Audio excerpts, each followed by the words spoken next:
Tenemos un invitado especial, al doctor Carlos Sánchez Berzaín, que es un destacado abogado y político boliviano, especialista en Derecho Constitucional y director del Inter-American Institute for Democracy en Estados Unidos.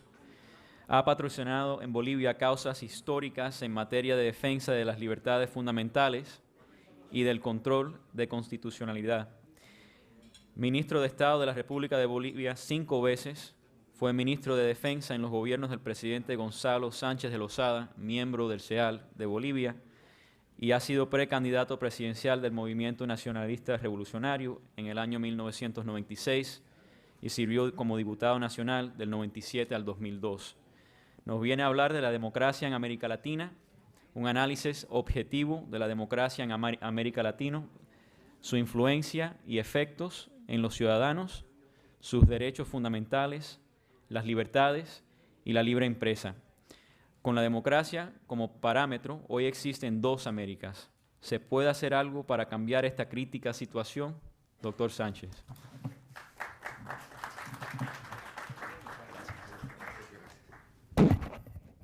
Muchas gracias. Buenos días. El tema de la democracia es un tema que hasta hace unos años podía no ser muy interesante para los empresarios.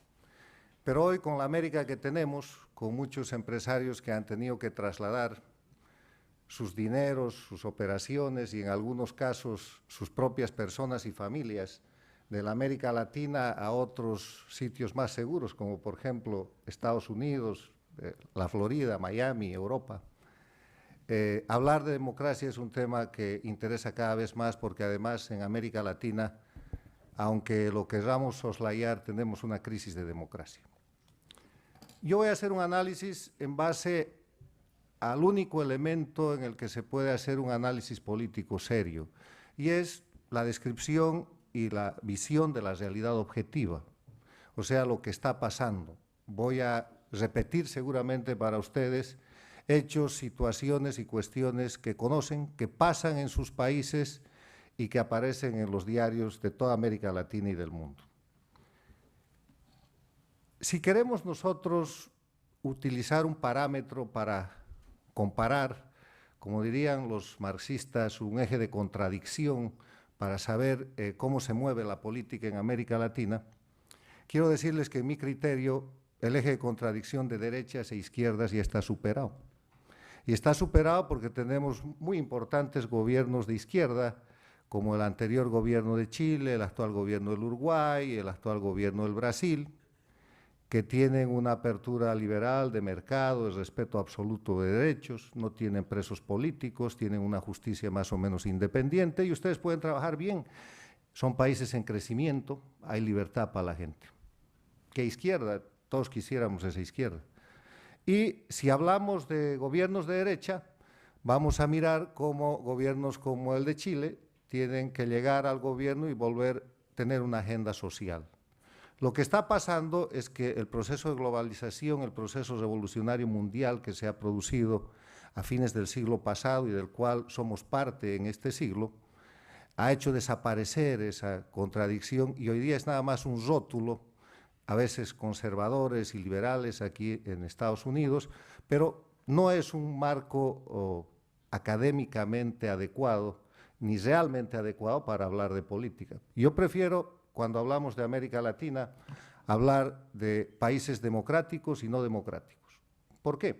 Porque si usamos ese parámetro vamos a ver que en realidad, a partir de esa dinámica, lo que tenemos son 2 Américas, una América democrática y una América no democrática.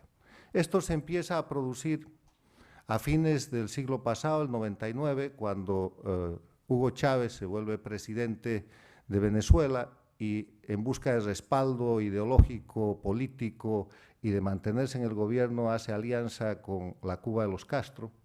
Y sin darnos cuenta, los latinoamericanos a principios de este siglo se pone en marcha un proceso que más tarde se hace visible y que se llamará movimiento bolivariano, socialismo del siglo XXI, el proyecto ALBA, ha tenido varios nombres, pero que se convierte en un proyecto transnacional que abarca ya varios países y que ha venido a tener unas notas características que no son en absoluto democráticas.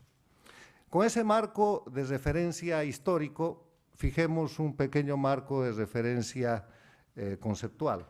Cuando se habla de democracia hay dificultades si es que no se tiene un concepto o no se tiene por lo menos una referencia de qué vamos a hablar. La Cuba castrista casi se considera democrática porque hace elecciones municipales. Hay países en el mundo que reclaman el nombre democracia para sí mismos. Acuérdense que en el marco de la Guerra Fría, la Alemania democrática era la Alemania comunista.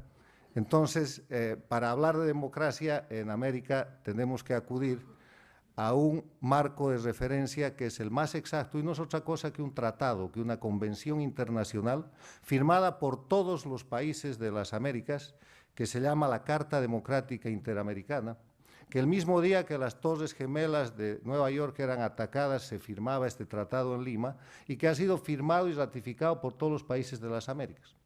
La Carta Democrática Interamericana, poco difundida y mucho menos cumplida, tiene en su artículo 3 lo que describe como los elementos esenciales de la democracia. Ustedes saben que si a una cuestión, a una cosa, a algo que se está definiendo, se le quita lo esencial, eso desaparece. Entonces, esta es una forma que encontraron los redactores y los países para hacer un consenso y describir lo que es la democracia. Y esos elementos esenciales de la democracia son 5, de acuerdo a la Carta Democrática Interamericana. Primero, el respeto a los derechos humanos y a las libertades fundamentales. Segundo, el acceso al poder y su ejercicio con sujeción al Estado de Derecho. Tercero, la celebración de elecciones periódicas, libres, justas y basadas en el sufragio universal y secreto como expresión de la soberanía del pueblo. Cuarto, un régimen plural de partidos políticos y organizaciones políticas. Y quinto, la separación e independencia de los poderes públicos. Si en algún país falta por demasiado tiempo uno de estos elementos, en algún país de las Américas, hay que cuestionar la condición democrática de ese país. Y si eso se hace repetitivo y además faltan todos los elementos, eso de lejos ha dejado de ser una democracia y obviamente es otra forma de gobierno. La democracia no son solamente elecciones. En verdad ustedes habrán notado que las elecciones, con la condición de que sean limpias, periódicas, libres, justas y basadas en el voto universal, son una parte, un elemento de la democracia, pero no son la democracia. Quienes han roto la democracia en la América Latina han difundido la especie y han convencido a parte del mundo de que cuando hay elecciones ya hay democracia, sin importar la índole de esas elecciones, como hemos visto casos recientes, por ejemplo, en Venezuela. Ahora bien, la situación de América Latina, gobiernos democráticos y gobiernos no democráticos. Empecemos por las buenas noticias. Gracias a Dios, los gobiernos democráticos son la mayoría en la América Latina. Son gobiernos que podemos mirarlos, que son gobiernos que respetan la ley, son gobiernos en el que rige el Estado de Derecho. Siempre tiene excepciones, pero la regla es esta. Ningún gobernante se pone por encima de la ley. O sea, el Estado de Derecho quiere decir que hay una institucionalidad que es más fuerte que las personas. No hay cambios constitucionales, porque los cambios constitucionales, cuando se han hecho, siempre han estado destinados al prorroguismo. O sea, no hay cambios constitucionales destinados a mantener en el poder a la persona que está gobernando. Hay transparencia, hay un poco más de fiscalización, o mucha más fiscalización que en los otros países. Hay libertad de prensa, hay una opinión pública libre. Son países que están en la línea de los tratados de libre comercio, de la libre inversión, del respeto a la libre contratación, del respeto al movimiento de capitales y a la libre empresa. Son países que tienen mucho más crecimiento económico que los otros, que están achicando la brecha de la pobreza y están luchando con resultados muy positivos en los ámbitos sociales. Son países donde hay libertad y donde hay seguridad jurídica y un poco más de seguridad física que en los otros.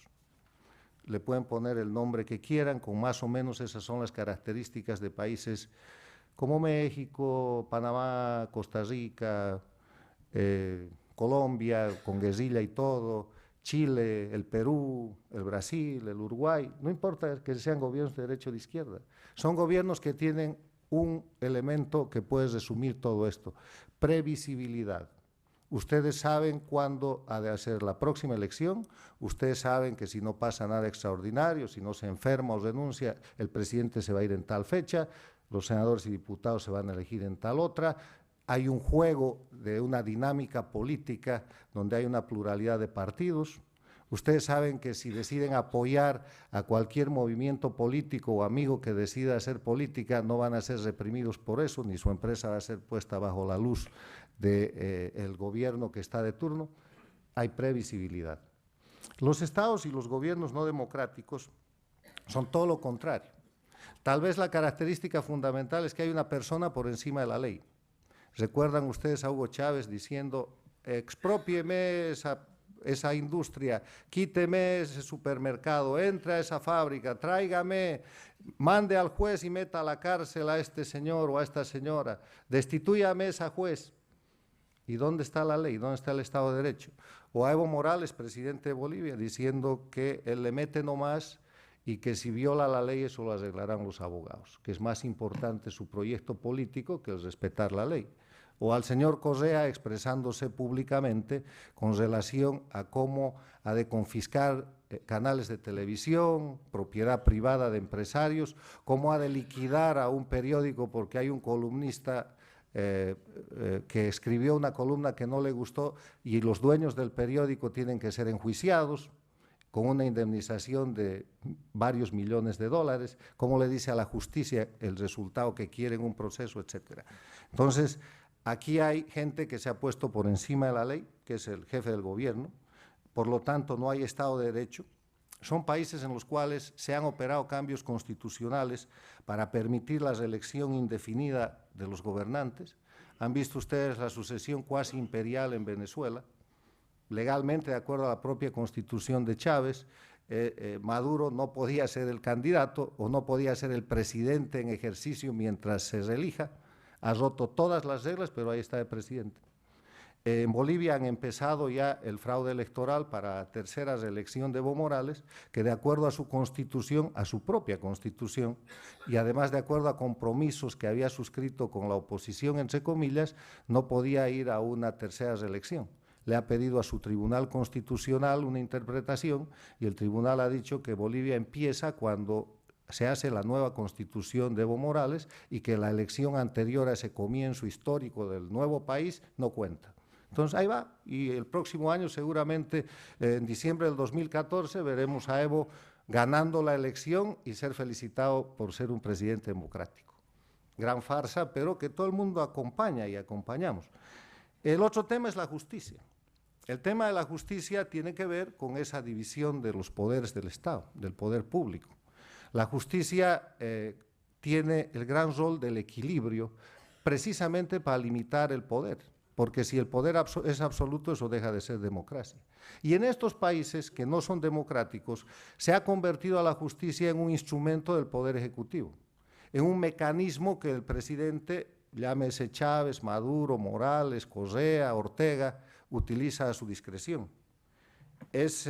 Para hacer eso, para lograr eso, primero han destrozado el sistema de justicia, acusando de una justicia corrupta, de una justicia politizada. En general, los sistemas de justicia de América Latina no han brillado por ser demasiado imparciales, pero en estos países están en la peor situación de la que estaban antes.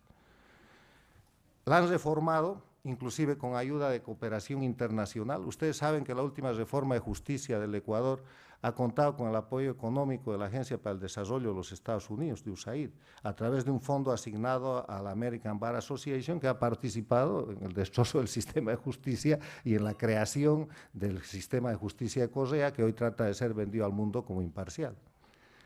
Han convertido esto en un instrumento de represión y, a diferencia de las dictaduras de los años 70, que eran dictaduras militares que todos nosotros hemos vivido, ¿qué pasaba en los años 70?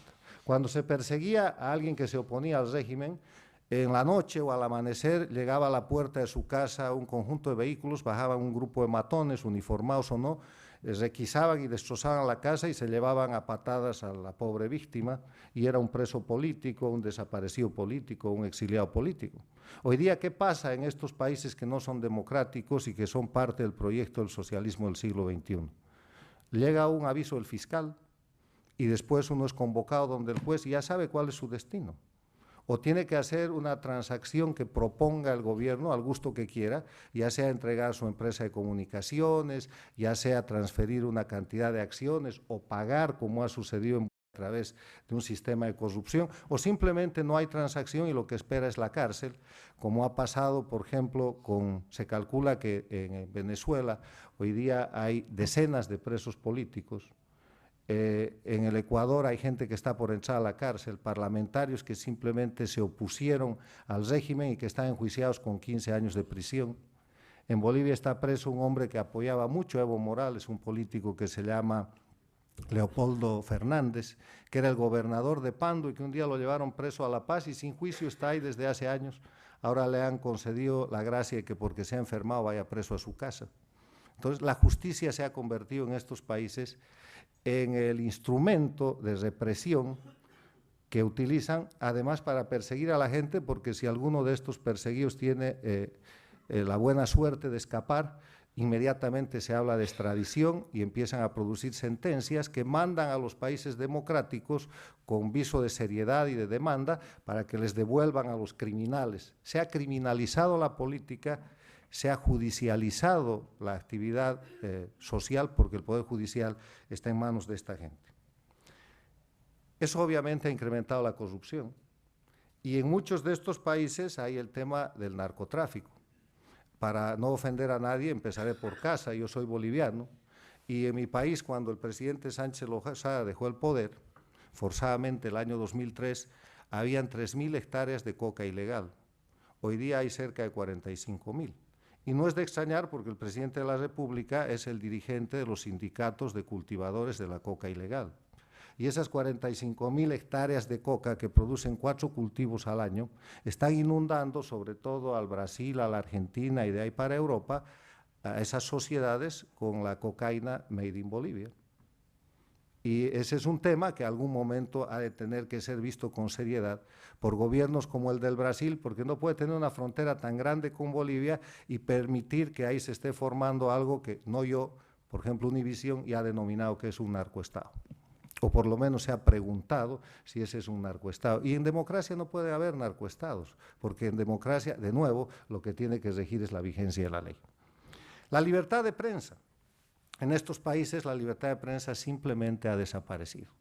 Si quedan algunos vestigios es por muestreo. Y el ataque para el destrozo de la libertad de prensa se ha producido judicializando, persiguiendo y atacando empresarios de medios de comunicación, periodistas e inclusive los comentaristas. ¿De dónde quieren el ejemplo? ¿Quieren un ejemplo en el Ecuador, en Venezuela, en Bolivia, en Nicaragua? Tomemos uno del Ecuador. Gamavisión, TC Televisión.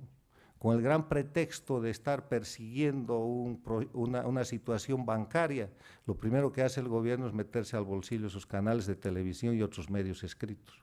Y a partir de ellos empezar el ataque a medios de comunicación como El Universo, controlar el telégrafo y neutralizar y llegar a una situación en la que después de enjuiciarlos, condenarlos y perdonarlos, como el caso del Universo y del periodista Palacio Emilio, que está ahora exiliado aquí en Miami, perdonarles y obligarlos a una autocensura. ¿Ustedes creen que después de esa gimnasia que le ha debido costar, que le ha costado muchos dólares al Universo, la opinión de prensa va a ser la misma en ese periódico mientras Correa esté de presidente? Obviamente que no. Y Globovisión en Venezuela, y la venta forzada de PAT en Bolivia, y la compra con dinero venezolano de la red ATV en Bolivia y del periódico La Razón, etcétera, etcétera. O sea, ¿de cuál prensa libre están hablando? La prensa libre simplemente ha desaparecido a través de mecanismos de presión y represión en toda la línea, desde los dueños hasta la gente que simplemente opinaba en esos medios de comunicación. Y la opinión pública, ustedes saben que la opinión pública es el último reducto de la defensa de la democracia. Para que haya democracia tiene que haber elementos formales, que ya los he mencionado, y hay dos elementos que no son formales. Un elemento es la prensa libre y el otro es la opinión pública. Y la opinión pública se forma a través de la prensa. Entonces, para controlar la opinión pública es que controlan la prensa. Y así este club internacional no democrático ha formado redes transnacionales, ha ejercido y ejerce a nivel internacional también mecanismos de presión y de represión, de los cuales ustedes no son, digamos, no están exentos, porque inclusive debe haber ejecutivos suyos o personas, miembros de sus empresas, que han tenido que pasar como víctimas por este vía crucis de la no democracia. En todo caso, estos estados no democráticos son además centralistas, son estatistas, porque como quieren ejercer el poder total, concentran todo, nacionalizan, nacionalizaciones muy curiosas. Por ejemplo, en Bolivia, de nuevo para no ofender a nadie, en mi país, en el gobierno del presidente Sánchez de Lozada, lo que se hizo fue capitalizar las empresas y dar el 50% de las acciones, todo el patrimonio que existía en el momento de la capitalización, al pueblo de Bolivia. Ese pueblo de Bolivia tenía unas administradoras de fondos de pensiones que manejaban las acciones de los bolivianos y con ese resultado les pagaba a los mayores de 65 años una renta anual vitalicia que se llamaba Bono Sol. Llega Evo Morales al gobierno y nacionaliza las empresas, ¿haciendo qué? Quitándole las acciones a los bolivianos y poniéndolas en poder del Estado. Yo no conozco cómo se puede nacionalizar un patrimonio que es de los bolivianos en vez de quitar el patrimonio a los extranjeros, cosa que hizo después. Porque después de hacer la nacionalización a los bolivianos, apoderándose de las acciones de la capitalización, de los fondos de pensiones, no pudo eliminar el Bono Sol, le cambió el nombre y lo paga con recursos del Estado. Después atacó las empresas americanas, italianas, españolas y produjo nacionalizaciones. Bueno, el otro elemento de estos países no democráticos es que o están en crisis o van rumbo a la crisis, porque en este caldo que les he descrito no hay manera de tener éxito. Venezuela es el país que de repente está más cerca, el que se muestra con mayores éxitos de repente es el Ecuador, y en el tema del Ecuador hay que tomar en cuenta algo que empresarios, políticos y la sociedad deberíamos pensar. La estabilidad económica del Ecuador tal vez se deba a un elemento que no tienen los otros países no democráticos y es la dolarización.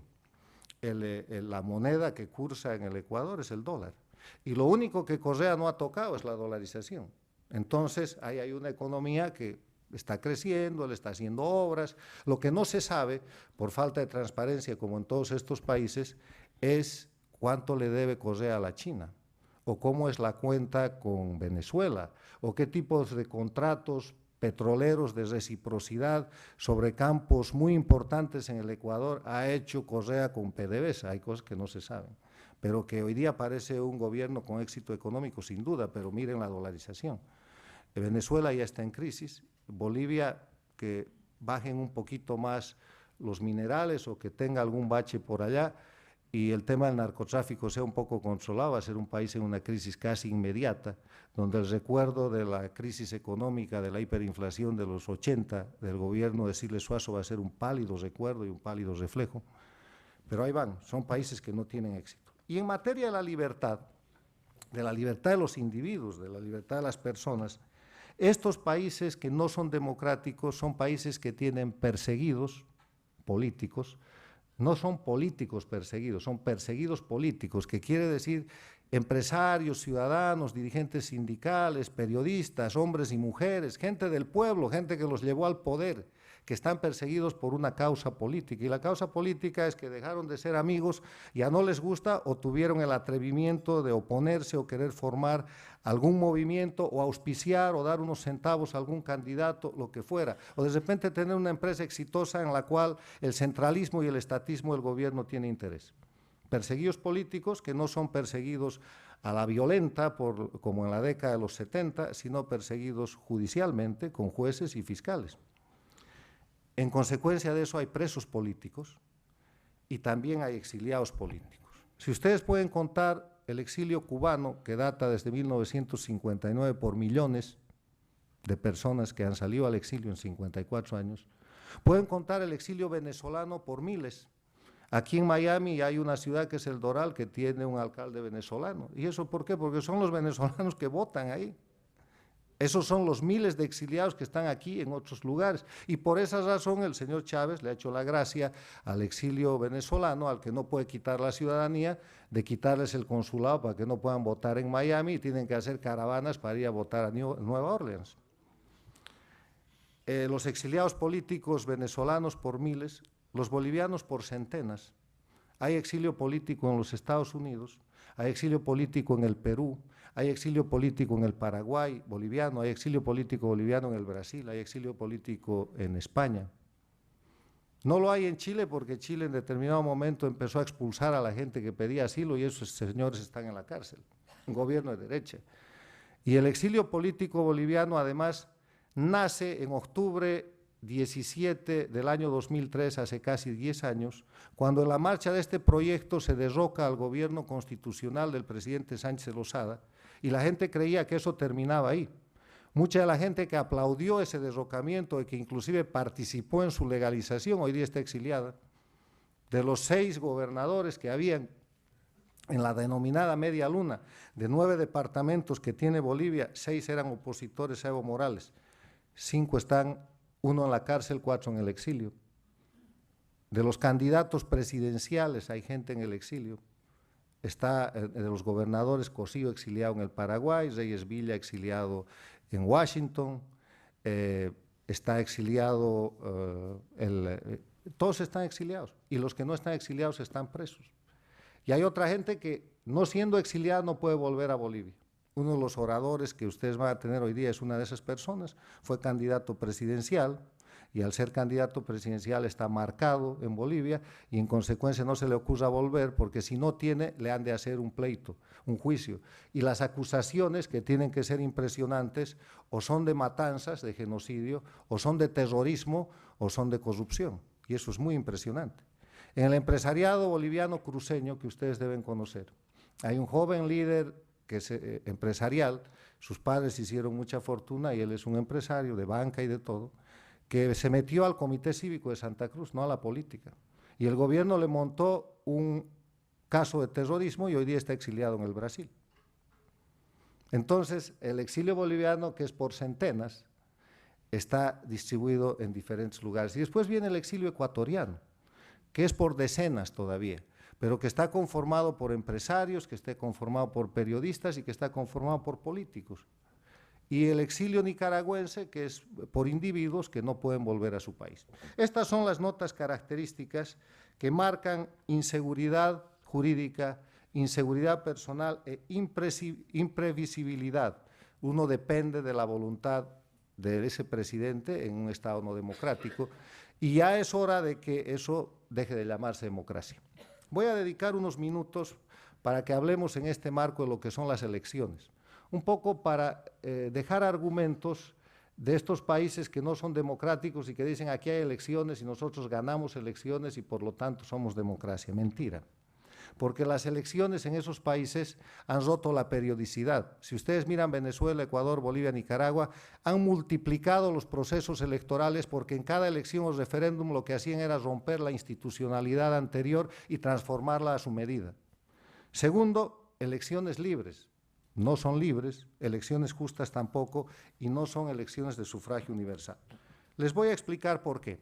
Son elecciones plagadas de fraude, porque así como en la física, las ciencias exactas, ustedes necesitan condiciones normales de presión y temperatura para desarrollar un experimento, porque si no hay una adecuada presión y adecuada temperatura, el resultado no es científico.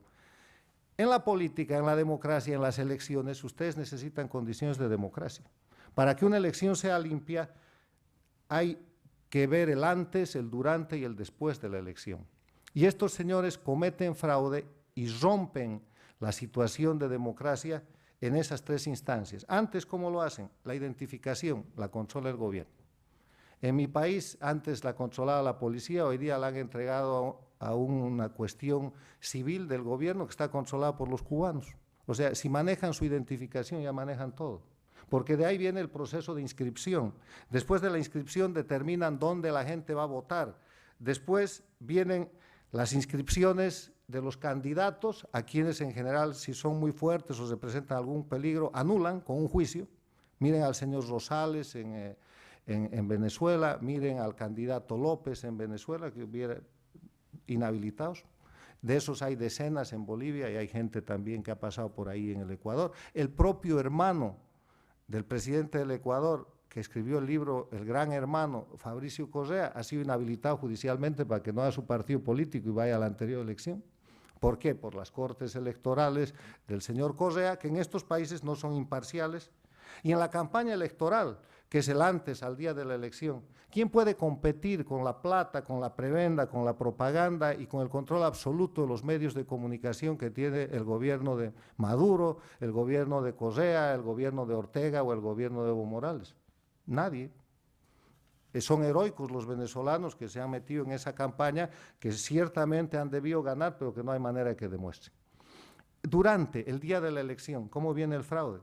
Si el candidato de oposición no tiene control electoral, está liquidado, le pueden cambiar los votos, hay comunidades cerradas, manejan el sistema de computación. Aunque esta es la situación en que menos fraude electoral se comete, incluso los observadores internacionales están reducidos a mirar los lugares donde las elecciones van bien, y por eso gente que en un momento fue hasta cómplice de Chávez, la Fundación Carter, ahora ya no quiere ser observador, porque ya es tan grosero el tema que no quiere estar presente allí. Y después de la elección también se hace fraude, en el conteo de votos, en el recuento. El señor Capriles ha pedido recuento de votos, le han dicho primero que no, después le han dicho que sí, después le han dicho no hay nada que recontar porque no hay los votos. Esos desaparecen una vez que se han producido. Entonces, ¿qué condiciones de normalidad democrática? Además, cuando uno recurre al órgano electoral, que es del gobierno, y cuando el órgano electoral no funciona, recurre a la justicia, que es del gobierno, en eso está Capriles, y la prensa, que es del gobierno, termina con el pobre tipo. ¿De qué están hablando? Es como ir a un partido de fútbol donde el adversario es el dueño del estadio, el público, del árbitro, de la policía para que te pegue si es necesario, y de la prensa para que diga que te has tropezado. Entonces, ¿de qué democracia hablamos en estos países? No existe. ¿Qué nombre le vamos a poner a estos países que no son democracia? En eso ha habido un largo decurso, un largo proceso. Países autoritarios, países totalitarios, países no democráticos. Ya se ha empezado a llamar las cosas por su nombre. El expresidente del Ecuador, Osvaldo Hurtado, ha llevado el liderazgo público en esto y las llama dictaduras del siglo XXI. Es un libro que les recomiendo. Osvaldo ha escrito un libro en español y en inglés, dice Dictaduras del siglo XXI, el caso ecuatoriano. Porque saben ustedes que una dictadura, por duro que suene, no es una definición muy difícil. El tema es que una dictadura es simplemente un gobierno en el cual se impone la voluntad de un individuo, rompiendo la estructura jurídica o la institucionalidad que existía previamente a la llegada de ese individuo al gobierno. Está desde el diccionario de la Real Academia de la Lengua hasta las definiciones más complejas, en eso sí hay uniformidad. O sea que estamos frente a un proyecto transnacional, articulado, orgánico, con proyecto político, con mucho dinero, con medios de comunicación, que tiene un socio que hasta aquí no he mencionado, que es la Cuba castrista, la inspiradora de todo este tema y la responsable del manejo político, y que tiene el dinero de Venezuela, Chávez, y parece que está en merma ahora, y que ha desarrollado un proyecto transnacional donde ha creado dictaduras del siglo XXI en 4 países, Venezuela, Ecuador, Bolivia y Nicaragua, y ha fracasado en otros. Ha fracasado en Honduras, pero ¿cuánto le ha costado a Honduras hacer fracasar ese proyecto? Ha fracasado en el Perú, porque auspició por 2 veces la candidatura de Ollanta Humala, y cuando Ollanta quiso llegar al poder de la mano de nuestro amigo Vargas Llosa, tuvo que pasar al otro lado y no quedarse en la línea del socialismo del siglo XXI. Ha fracasado en El Salvador, donde ha financiado al actual presidente de El Salvador, pero la presión social, la institucionalidad del país lo ha mantenido a raya y no ha de cambiar la Constitución, y en El Salvador van a haber una próxima elección y un próximo presidente. Ha fracasado en el Paraguay, donde cuando se le ocurrió al obispo presidente ir al cambio constitucional. Hubo un freno en el Congreso que se llamó golpe de Estado, pero han fracasado. Pero hay países todavía en los que pueden tener éxito. La mala noticia es que controlan 5 países, una dictadura absoluta, Cuba, 4 dictaduras del siglo XXI, y la buena noticia es que van de bajada. Van de bajada porque básicamente la gente se ha empezado a dar cuenta, ellos empiezan a tener problemas sociales y económicos y eso trae mucho conflicto. Voy a terminar diciéndoles que esta exposición no sería completa si no les dejara por lo menos la sugerencia y la preocupación de qué podemos hacer frente a esto. Cuando se mira de afuera, cuando se mira desde el Brasil, cuando se mira desde el Uruguay, cuando se mira desde Chile, desde el Perú yo tendría cuidado porque este mecanismo del socialismo del siglo XXI ha desarrollado mecanismos de presión y de represión. Y uno de los mecanismos de presión internacional es que te pueden montar una movilización social, entre comillas, en el país que quieran. Y esa movilización social está obviamente financiada. Si no, comparen el nivel de conflictividad de la década de los 90, en la última década del siglo pasado y la primera década del siglo XXI. Aquí no había Cuba financiada en la década de los 90, entonces el nivel de conflictividad era pequeño, era local y era manejable por cada gobierno. Cuando se instaura la dinámica internacional del socialismo del siglo XXI y muchos políticos no la vemos a tiempo, empieza un nivel de conflictividad sostenido que solo es posible cuando se financia. Yo no creo en la espontaneidad de movimientos políticos que pueden estar 15 días o 3 semanas en la calle con gran soporte y con gran capacidad de violencia y gran prensa internacional, que es precisamente la de este grupo. Entonces, hay que mirar eso, pero yo decía que yo no me iría tranquilo si no les dejo algunas ideas de qué se puede hacer frente a esto. Los invito a constatar cada una de las cosas que les he dicho. Y como dicen los magos populares en los mercados de nuestros países, indíqueme si le miento para que yo pueda aclarar un poco más la explicación. ¿Qué podemos hacer? Hay 2 opciones. Primero, dejar que esto siga pasando y se van a caer solos. Es posible. Cuba está en ese intento 54 años, ¿no? O sea, es posible que los venezolanos tengan que tomar un poco más de tiempo y que tengamos que ver algunos más de los buenos emprendedores aquí. O la otra posibilidad es hacer algo. En el hacer algo tengo algunas ideas. La primera idea, que no cuesta mucho, es ponerlos en evidencia. No podemos seguir llamando democracias a los países dictatoriales del socialismo del siglo XXI. Venezuela con el señor Maduro no es una democracia. Es una dictadura y el señor Maduro es un dictador. No es un dictador militar, aunque a rato se pone uniforme este señor, de la década de los 70. Es un hombre que está por encima de la ley, que maneja la justicia a su antojo, que tiene un país con presos, perseguidos y exiliados políticos y no le pueden decir que es un presidente democrático. De las últimas cosas que ha hecho la política exterior norteamericana, yo creo que una de las rescatables es que no ha reconocido al gobierno de Maduro. Es otro tema que otro día podemos charlar, por qué gobiernos democráticos como el de Colombia, como el de Chile y el Brasil han corrido a reconocer a ese presidente. Miren las relaciones políticas y económicas y van a encontrar explicaciones muy justificables para estos países que tienen que precautelar primero su interés, pero muy dañinas para el tema de la democracia. Empecemos por llamar las cosas por su nombre. Pongámoslos al margen de la democracia. Otra sugerencia, cuando eso se logre, hay que presionar por una campaña tanto nacional en los países afectados como internacional para retornar a la democracia.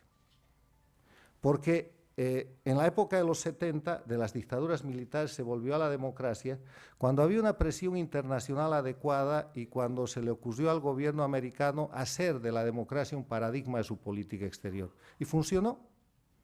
Cayeron todos los dictadores militares menos Castro, pero cayeron y entramos a unos procesos de democracia a fines de los 70, principios de los 80 en toda la América Latina. Y a nivel internacional, hay que generar vergüenza, por lo menos, en los organismos que, como la OEA de Insulza, están al servicio, porque ahí tiene mayoría este esta sociedad del socialismo del siglo XXI al servicio de los dictadores. Hay que salvar la Organización de Estados Americanos después de la derrota que sufrió los Estados Unidos en Chile, cuando Condoleezza Rice se dejó convencer de que Insulza era un hombre neutral, y después lo vemos cómo se maneja, haciéndose llamar de todo con el Chávez vivo y destrozando la democracia y no queriendo aplicar ni recordar la Carta Democrática Interamericana, cosa que es una vergüenza. Y el otro mecanismo en el que yo he pensado, y ustedes que son gente creativa pueden pensar en muchos más, es reclamar elecciones limpias. No es que no hay que ir a las elecciones. En mi país, que es el próximo fraude que se prepara, acaba de pasar el fraude ecuatoriano, que ha pasado así disimulado, inclusive porque la oposición no ha reclamado mucho, acaba de pasar el fraude venezolano, que todavía sobrevive y todavía grita. El fraude que viene es el fraude boliviano, el fraude nicaragüense. El fraude boliviano ya ha empezado y hay que reclamar, por lo menos, mostrando parte de lo que hoy día les he explicado, que esas elecciones no van a ser limpias y que las elecciones que vienen son unas elecciones que no son elecciones. Es un acto de show-off, es una puesta en escena para revestir de un barniz falso de democracia a estos dictadores. Termino diciéndoles que soy un convencido de que la democracia es el mejor ámbito para el desarrollo empresarial, pero decir eso es predicar en conversos. Ayer, cuando yo comentaba con un académico latinoamericano aquí en una universidad que venía a charlar con ustedes, me dijo, pero hombre, un académico de esos que eran de izquierda y que han sufrido el castigo de ser exiliados y terminar de ciudadanos americanos. Y él me decía que ¿qué cosa? Me dice, porque hay empresarios que no creen en la democracia, porque no creen que la democracia sea un buen negocio. Creen que ellos pueden ganar dinero en cualquier ambiente. Conozco de esos empresarios que cuando llegó Chávez al gobierno, además de haberlo financiado y prestarle sus aviones, le decían que lo podían controlar. Conozco de esos empresarios en mi país que llevaban a comer a Evo Morales a su casa y hoy día están exiliados aquí porque les han volado su empresa aérea y sus empresas comerciales, los conozco. Cuidado, pasa eso. Lo que quiero dejar nomás como mensaje es que en el tema de la democracia tiene que empezar a ser, el tema de la democracia mejor, tiene que empezar a ser parte del negocio de los empresarios serios. Gracias.